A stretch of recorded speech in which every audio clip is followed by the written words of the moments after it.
श्रीमद् भागवतम में एक बड़ी ही कमाल की कहानी है। एक ऐसी कहानी जो बताती है कि कैसे सृष्टि के रचयिता ब्रह्मा जी भी एक बार भ्रमित हो गए थे। इसे भ्रम विमोहन लीला कहते हैं। और ये कहानी हमें सोचने पर मजबूर कर देती है कि हमारी समझ, हमारा लॉजिक कहाँ जाकर खत्म होता है। तो चलिए इस अद्भुत रहस्य को परत दर परत खोलते। तो हमारी ये कहानी शुरू होती है वृंदावन के घने जंगल से। जरा कल्पना कीजिए उस जगह की जहां बड़े बड़े पेड़ों के बीच से सूरज की किरणें छन छन कर जमीन पर सुनहरी लकीरें बना रही थीं। हवा में फूलों की भीनी भीनी महक थी और एक ऐसी शांति जो सीधे आत्मा को छू जाए। मतलब एक परफेक्ट दिन की एक परफेक्ट सुबह। सोचिए, हवा में केतकी और चमेली की वो मीठी मीठी खुशबू घुली हुई है। पास में ही यमुना नदी एकदम शांत बह रही है और गायों के गले में बंधी घंटियों की जो मधुर आवाज है ना, वो शांति में जैसे और भी मिठास घोल रही हो। सब कुछ एकदम उत्तम, एकदम परफेक्ट था। तो ऐसे ही खूबसूरत और शांत माहौल में कृष्ण अपने सखाओं के साथ, अपने दोस्तों के साथ दोपहर का खाना खाने के लिए बैठते हैं। माहौल एकदम हंसी मजाक वाला, आनंद से भरा हुआ। आप जानते हैं ना, जैसी सच्ची दोस्ती में होती है, बिल्कुल वैसी ही बेफिक्री और खुशी। लेकिन ये जो सुकून था, ये जो शांति थी, ये ज्यादा देर तक टिकने वाली नहीं थी, क्योंकि इस खुशी भरे पल पर एक ऐसा ब्रह्मांडीय रहस्य मंडराने वाला था जो सब कुछ बदल कर रख देने वाला था। और फिर अचानक ही, मानो किसी ने कोई बटन दबा दिया हो, सब कुछ बदल गया। पक्षियों ने चहचहाना बंद कर दिया, हवा जैसे थम सी गई।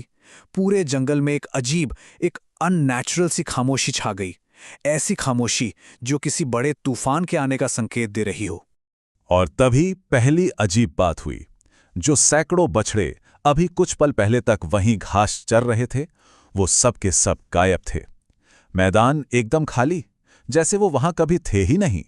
अब ये रहस्य और भी ज्यादा गहरा होने वाला था, क्योंकि बात सिर्फ बछड़ों के गायब होने की नहीं थी, कुछ और भी था। कृष्ण जब मुड़कर देखते हैं तो हैरान रह जाते हैं। सिर्फ बछड़े ही नहीं, उनके सारे प्यारे दोस्त वो भी गायब हो चुके थे। उस विशाल जंगल में अब वो बिल्कुल अकेले खड़े थे। आखिर ये किया किसने और क्यों? तो इस पूरे ब्रह्मांडीय नाटक के पीछे कौन था? कोई और नहीं बल्कि खुद सृष्टि के रचयिता ब्रह्मा जी। पर उनका मकसद कोई शरारत करना नहीं था, वो तो एक दिव्य परीक्षा ले रहे थे। देखिए, ब्रह्मा के मन में एक गहरा शक था। वो सृष्टि के रचयिता थे, लॉजिक और ज्ञान के स्वामी। उनके लिए मानना बहुत मुश्किल हो रहा था कि भला अनंत ब्रह्मांडों का स्वामी एक साधारण से ग्वाले के रूप में कैसे रह सकता है। तो बस इसी शक को दूर करने के लिए उन्होंने कृष्ण की दिव्यता को परखने का फैसला किया। तो उन्होंने क्या किया? उन्होंने अपनी योग माया शक्ति का इस्तेमाल किया, यानी भ्रम पैदा करने की अपनी दिव्य शक्ति का। और बस एक पल में उन्होंने सारे ग्वाल बालों और बछड़ों को अदृश्य कर दिया और उन्हें ले जाकर एक गुप्त गुफा में गहरी नींद में सुला दिया।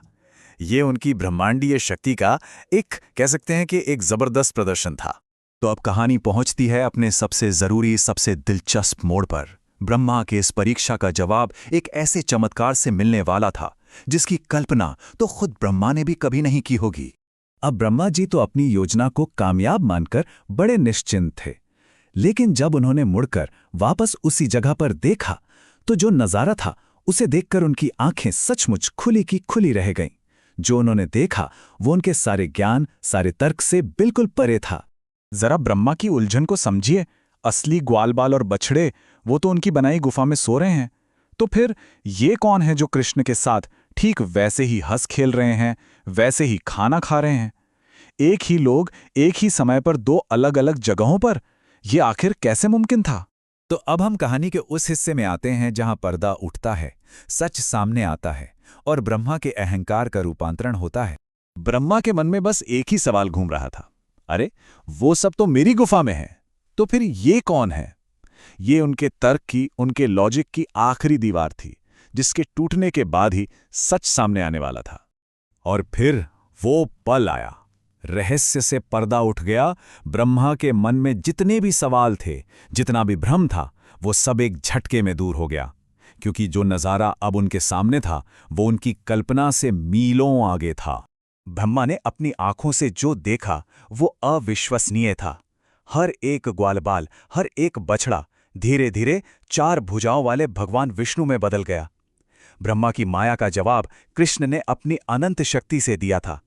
उन्होंने किसी को कहीं से वापस नहीं लाया, बल्कि वो तो खुद ही उन सभी दोस्तों और बछड़ों का रूप बन गए थे जिन्हें ब्रह्मा ने छुपाया था। ये नज़ारा देखते ही ब्रह्मा का सारा ज्ञान, सारा अभिमान, उनका अहंकार सब एक पल में टूटकर बिखर गया। वो सीधे कृष्ण के चरणों में गिर पड़े। उन्हें समझ आ गया कि अनंत ब्रह्मांडों का स्वामी जिसे वो परखने चले थे, वो तो बस अपने दोस्तों के प्यार में उनका झूठा भोजन खा रहा था। और यही इस पूरी लीला का, इस पूरी कहानी का सार है। ये हमें सिखाती है कि ईश्वर को दिमाग से, तर्क से या शक्ति से नहीं समझा जा सकता। उन्हें जानने का, समझने का एक ही रास्ता है, और वो है शुद्ध प्रेम और समर्पण का। तो अंत में ये कहानी हमें एक बहुत गहरे सवाल के साथ छोड़ जाती है। सोचिए, जब सृष्टि के रचयिता खुद ज्ञान के स्वामी ब्रह्मा जी ब्रह्म में पड़ सकते हैं, तो फिर हमारी अपनी समझ और तर्क की सीमाएं क्या हैं? ये कहाँ जाकर खत्म होती हैं? और क्या पता, शायद जहां हमारा तर्क खत्म होता है, वहीं से विश्वास की असली शुरुआत होती है।